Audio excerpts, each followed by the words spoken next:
Hello guys, आप देख रहे हैं मिस्टर एवरीथिंग एक्सपेरिमेंट। और आज की इस वीडियो में मैं जो एक्सपेरिमेंट करूंगा वो करूंगा इस नील के साथ। दोस्तों, बचपन में हमने कपड़े धुलते हुए देखे हैं, वो नील से धुल रहे होते हैं। तो दोस्तों, आपको क्या पता है कि इस नील का कलर भी बदला जा सकता है, यानी कि इसको नीले से हरा भी किया जा सकता है। वो मैं करूंगा, और वो कैसे करूंगा, वो केमिस्ट्री की मदद से करूंगा। उसमें कुछ केमिकल इस्तेमाल करूंगा। मेरे पास यहाँ पर एक ये ड्यू की बोतल। तो दोस्तों, ये सिर्फ ड्यू की बोतल नहीं है, इसके अंदर मौजूद है सल्फ्यूरिक एसिड, वही वाला तेजाब जो कि बैटरी के अंदर होता है, यानी H2SO4। और उसके साथ मैं एक और चीज इस्तेमाल करूंगा। वो क्या होगा, वो इस वीडियो में मैं आपको आगे दिखा देता हूँ। तो दोस्तों, ये प्रैक्टिकल जो है बहुत दिलचस्प होने वाला है, इसको आप पूरा देखिएगा। अगर आप चैनल पे नए हैं तो प्लीज यार सब्सक्राइब का बटन दबा दो, और अगर आप पुराने हैं तो भाई दिल से थैंक यू। चलिए इस वीडियो को हम शुरू करते हैं। Please subscribe mister everything experiments. तो गाइज, मैं आ गया अपने एक्सपेरिमेंट की तरफ। भाई मेरे पास 2 गिलास हैं, 2 चमचे हैं, और यहाँ पर थोड़ा सा मेरे पास नील है, और ये रहा मेरे पास कास्टिक सोडा।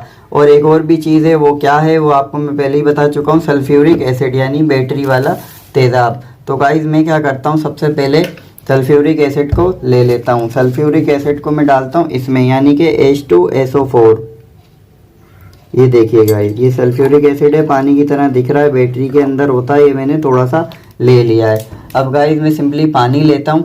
ये रहा मेरे पास सादा पानी, और इसको इस गिलास के अंदर डाल देते हैं।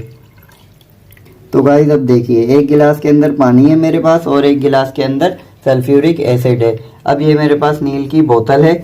अब मैं पानी के अंदर भी नील डालूंगा, जो कि नीला होगा। जब सल्फ्यूरिक एसिड में इस नील को डालूंगा तो फिर देखिए इसका कलर किस तरह से चेंज हो जाएगा। एसिड में जाने के बाद नील का कलर चेंज हो जाता है।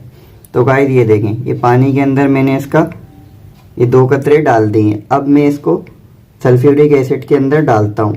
ये देखिए गाइस, 2 कतरे मैंने सल्फ्यूरिक एसिड के अंदर इस नील के डाल दिए। अब इसमें भी चमचा चला के हम देख लेते हैं। तो गाइस, ये देखिए, ये तो नीला ही है। अब जो सल्फ्यूरिक एसिड के अंदर डाला था वो देखिए दोस्तों, ये हो गया हरा। तो ये रिएक्शन आपके सामने हुआ, देखें।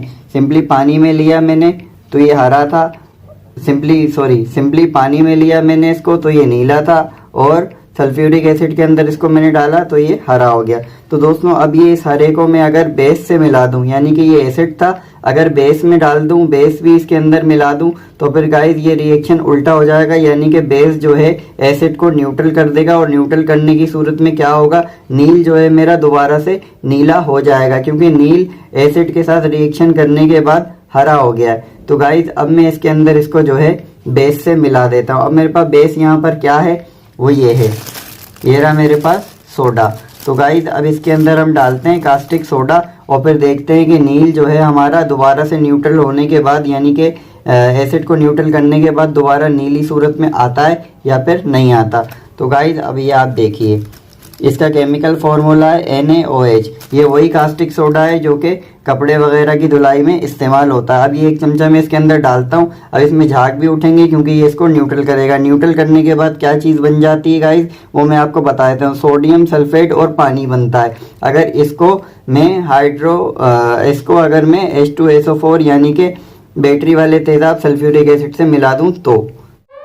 हम तो पैदाइशी साइंसदान हैं, आप ये घर पर ट्राई करने की कोशिश मत करिएगा। तो गाइस, ये देखिए, ये मैंने इसके अंदर डाला, ये न्यूट्रल होना शुरू हो गया। आप देख सकते हैं किस तरह से इसमें झाग उठ रहे हैं और ये ऊपर तक आ रहे हैं। तो गाइस, अब मैं थोड़ा सा इसमें चमचा चलाता हूँ। ये देखिए, झाग और ऊपर आ गए, और इसका कलर दोबारा से नीला होना शुरू हो गया, यानी कि एसिड के साथ जब मैंने बेस को मिलाया, यानी कि सल्फ्यूरिक एसिड के साथ मैंने इसको कास्टिक सोडे को मिलाया, तो उसने उसको न्यूट्रल कर दिया। और न्यूट्रल करने के बाद क्या हुआ, जो हमारा जो नील था, जो हरा हुआ था एसिड की वजह से, वो दोबारा से जो है नीला हो गया। वो इसलिए नीला हुआ गाइस, क्योंकि ये दोनों आपस में मिलने के बाद पानी और सोडियम सल्फेट बना लेते हैं। अब सोडियम सल्फेट की मिकदार कम होगी, उसके साथ नील कोई रिएक्शन नहीं कर रहा है, इसलिए उसका कलर दोबारा से नीला हो गया है। और पानी के साथ तो कोई रिएक्ट करता ही नहीं है वो, तो इसलिए दोबारा से इसका कलर हमने हासिल कर लिया। ये आप देख सकते हैं, इसको मैं जितना हिला रहा हूँ ये इसको न्यूट्रल करता जा रहा है, और इसका कलर दोबारा से नीला हो गया है।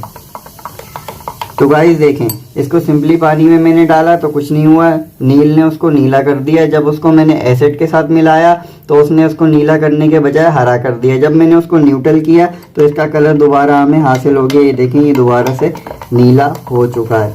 और ये जब मुकम्मल हल हो जाएगा तो इसके न्यूट्रल होने का अमल भी रुक जाएगा, यानी कि जब इसको ये मुकम्मल तरीके से न्यूट्रल कर चुकेगा तो फिर ये मुकम्मल तरीके से नीला दोबारा से हो जाएगा, जो कि हरे से नीले की तरफ होगा।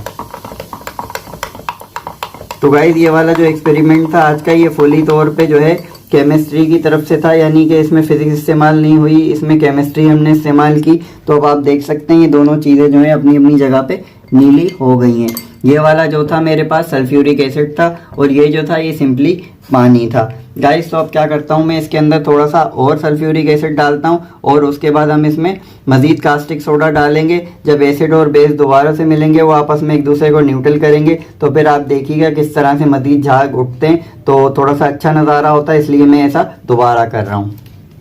तो गाइस अब मैं सल्फ्यूरिक एसिड को H2SO4 को दोबारा से इस गिलास में डाल रहा हूँ। तो गाइस ये देखिए ये दोबारा से हरा हो गया है।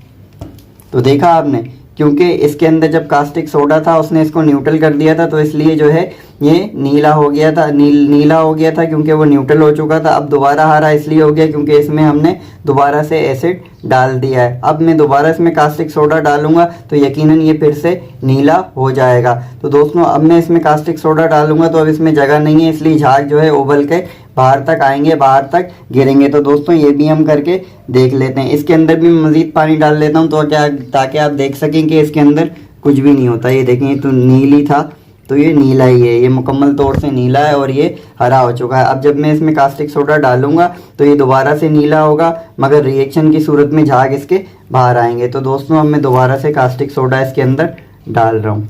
तो गाइस ये देखिए इसने इसको न्यूट्रल करना शुरू कर दिया और झाग भी बनने शुरू हो गए, जो कि गिलास से भी बाहर आ रहे हैं। तो गाइस ये देखिए, अब मैं इसको अच्छी तरह से हिला देता हूँ। ये देखिए गाइस, इसके झाग भी नीले नीले हैं और ये दोबारा से नील जो है नीला हो चुका है, क्योंकि इसका जितना भी एसिड था गाइस वो सारा का सारा हमने न्यूट्रल कर दिया है। तो ये देखिए नील मुकम्मल तौर से नीला अब भी नहीं हो पाया है गाइस। कुछ इसमें जो है वाइटनेस आ गई है, वो इसलिए कि कास्टिक सोडा थोड़ा सा ज़रा ज़्यादा डल गया है, मुझे तो ऐसा लगता है। मैं थोड़ा सा फिर दोबारा से नील डाल के देख लेता हूँ कि अब क्या होता है। तो गाइस ये देखिए मैंने इसमें नील डाला तो ये नीला ही है, इसका मतलब है ये मुकम्मल तरीके से न्यूट्रल हो चुका है। गाइस उम्मीद करता हूँ ये वीडियो आपको अच्छी लगी होगी, कुछ नया सीखने समझने और जानने को मिला होगा। कम से कम आपको इतना तो पता चल गया होगा कि नील का कलर भी हम बदल सकते हैं किसी एसिड की मदद से, और एसिड को अगर न्यूट्रल कर दिया जाए यानी बेस से मिला दिया जाए तो उसका कलर हम दोबारा से हासिल कर सकते हैं। और गाइस इस रिएक्शन को कहते हैं एक्सोथर्मिक रिएक्शन, यानी कि इसमें गिलास गर्म हो गया था, यानी कि ये वो वाला रिएक्शन था जिसमें से अगर हम दो केमिकल को मिलाते हैं आपस में तो गर्मी खारिज होती है, यानी कि टेम्परेचर रिलीज होता है। गाइस अगर ये वीडियो आपको अच्छी लगी हो तो प्लीज़ यार लाइक कर दें, अगर आप चैनल पे नए हैं तो प्लीज़ भाई सब्सक्राइब कर दें, और अगर आप पुराने हैं तो दिल से थैंक यू। मैं इस तरह की वीडियोस बनाता रहता हूँ। आपका वीडियो देखने का बहुत शुक्रिया। मैं मिलूंगा नेक्स्ट टाइम नेक्स्ट वीडियो में, तब तक के लिए गुड बाय।